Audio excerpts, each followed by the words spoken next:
Bienvenue dans un épisode spécial d'Halloween. Ce soir, laissez-moi vous emmener dans une aventure mystérieuse où magie et étrangeté se mêlent entre l'ombre et la lumière. Préparez-vous à rencontrer les ombres de l'infini. La Buick s'immobilise brusquement devant le portail imposant de Valombre. La pluie s'abat lourdement, résonnant comme une menace sur les occupants qui descendent, un par un, de la voiture. La silhouette imposante du manoir Valombre se dessine à travers la pluie battante, un bastion de secrets anciens et de magie. Élise Nocturne, la vampire centenaire, mène son étrange groupe vers la porte d'entrée. Suivez-moi et ne traînez pas. Ce manoir a plus de secrets que vous ne pourriez l'imaginer. Ils entrent dans l'antre de la magie, le cœur alchimique d'Élise. À l'intérieur, l'air est froid et chargé d'une énergie ancienne. Les murs, couverts de portraits au regard perçant, semblent surveiller chaque mouvement des intrus. On dirait vraiment que tout ici nous observe. C'est normal, Théo. Les murs ont des mémoires. Et Valombre en a bien plus que vous ne pouvez en concevoir. Oh, j'aimerais bien être ailleurs. Pourquoi est-ce qu'on doit la suivre déjà?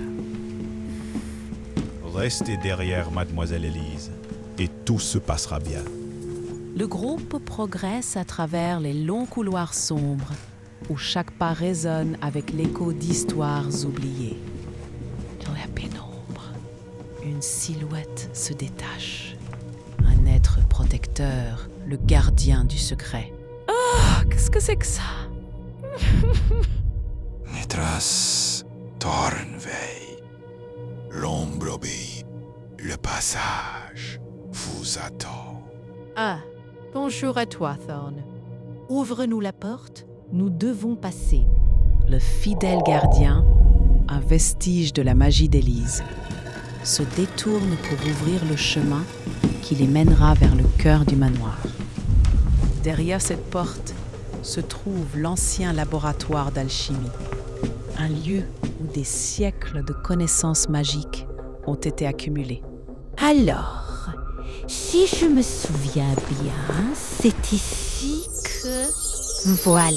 Waouh! C'est fascinant. Des fioles poussiéreuses, des livres anciens et des symboles mystiques ornent le laboratoire.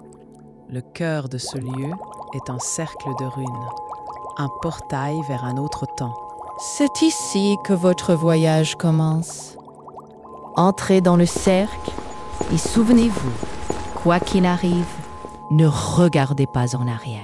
Magie des ténèbres, âme d'outre-tombe, en ce lieu et en cette heure que le passé s'effondre, que la porte s'ouvre, que les temps se confondent.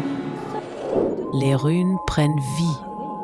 La lumière se met à pulser autour du cercle. Le portail est ouvert, une brèche dans le tissu du temps. On va vraiment faire ça? Maintenant, allez-y! Théo, on n'a pas vraiment le choix. Allez! Les deux jeunes entrent dans le cercle. La lumière les enveloppe et le monde disparaît autour d'eux. Ils se retrouvent face à la bibliothèque de Babel. Un lieu aussi immense qu'insondable. Les rayonnages semblent s'étendre à l'infini, abritant des millions de livres. Guidés par les instructions précises d'Élise, Théo et Isolde avancent prudemment dans le dédale, suivant les repères gravés sur les murs et les indications précieuses qu'Élise leur a transmises. Chaque détour, chaque escalier les rapproche un peu plus de la section cachée, celle qui abrite les secrets de leur existence. Dans ce dédale infini, la moindre erreur pourrait les perdre pour toujours. Élise avait dit de tourner à gauche ici, non? Oui, ou peut-être après le prochain escalier. Oh, ce lieu me donne le vertige. Leur voix résonne faiblement dans l'immensité, tandis qu'ils avancent, suivant chaque repère, comme un fil ténu les guidant à travers l'obscurité labyrinthique. Chaque livre de 410 pages est rempli de combinaisons infinies de lettres et de symboles. Certains livres contiennent des histoires, des révélations, des vérités profondes, mais la majorité sont du pur non-sens. Dans cette immensité, chaque livre possible existe. Des récits de l'humanité, des textes oubliés et des combinaisons qui pourraient tout aussi bien n'avoir aucun sens. Trouver un livre significatif est comme chercher une aiguille dans une botte de foin. Chaque livre ici raconte quelque chose.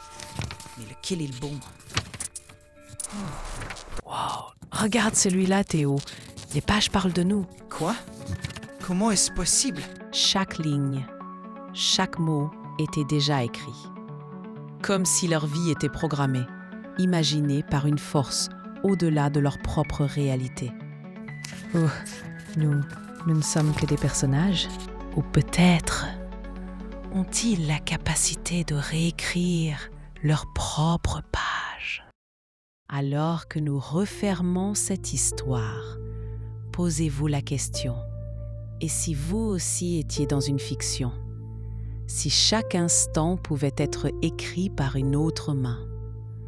Peut-être que l'infini des ombres n'est rien d'autre qu'un reflet de notre propre réalité. Joyeux Halloween, chers auditeurs. À très bientôt pour d'autres aventures dans l'inconnu.